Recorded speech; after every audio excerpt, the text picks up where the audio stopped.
This week included a haunting anniversary for millions of refugees from the North African country of Sudan. On May 16th, 25 years ago, a long civil war began that killed millions of people. On that day, a young boy named Daniel fled his village. He recently returned home with the help of a friend here in Denver.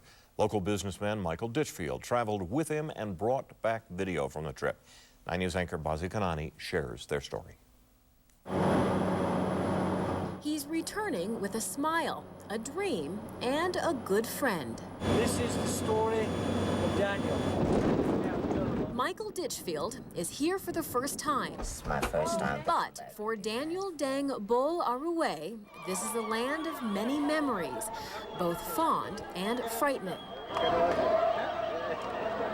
There was nothing here but shrubs, no tree, and it was so dusty. Daniel came here along with tens of thousands of others who ran from militias in southern Sudan. They eventually took haven at the Kakuma refugee camp in Kenya. It was crowded, dirty. Many got sick. Daniel contracted bovine tuberculosis from contaminated milk. The disease crippled him. It was worse for others. Most of the people who died in Kakuma died from diseases that could have been easily prevented, such as malaria, diarrhea because of poor sanitation, as well as tuberculosis. There are still 60,000 people at the Kakuma camp waiting for word that it's safe enough to go home. Sudan's civil war officially ended in 2005, yet violence continues in some parts of the country. People have been eager to go back, but of course there are some challenges. After years away from their homeland, the refugees are given only blankets and some food when they leave. Daniel and Michael have come to help them get home. He's the one who's going to make sure we get it. They hire armed guards, board yet another plane, and head across the border to Sudan. I can't even talk, I'm nervous.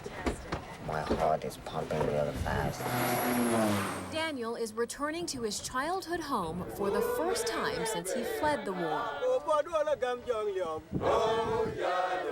His arrival is cause for an elaborate celebration. Family members lift him over a calf they'll sacrifice in his honor. His mother is all smiles on this occasion. Daniel is a bit overwhelmed. Where we are, it's a place I was born, but not only me was born on this ground, my grandfather and my dad too.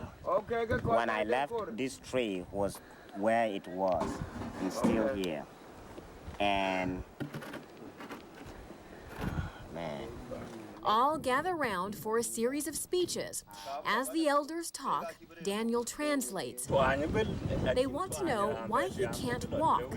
Because people tell us that in America everything is possible and every disease is cured. They want to know if he and his friend can help their children. Kids, they get sick and there's nothing. They have no medical care. The village of Panyugor in southern Sudan is on fertile land near the Nile River. Just endless spaces to grow rice. It's one of the reasons refugees are returning to this area. But local leaders say coming home has been hard. The government has denied this area services during the war. And now, after the peace, nothing came in again. Schools are so crowded, most kids are learning outside. At the local hospital, there are never enough beds or supplies. Village leaders give Michael and Daniel some land to help. So this is the area that we're looking at to do 30 acres of self-sufficiency. What we're going to do is build something so that they have something to come home to.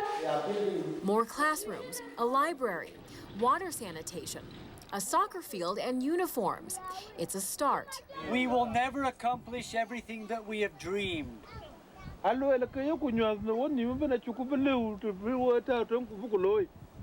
But we will accomplish nothing that we haven't dreamed. Some help for a better life.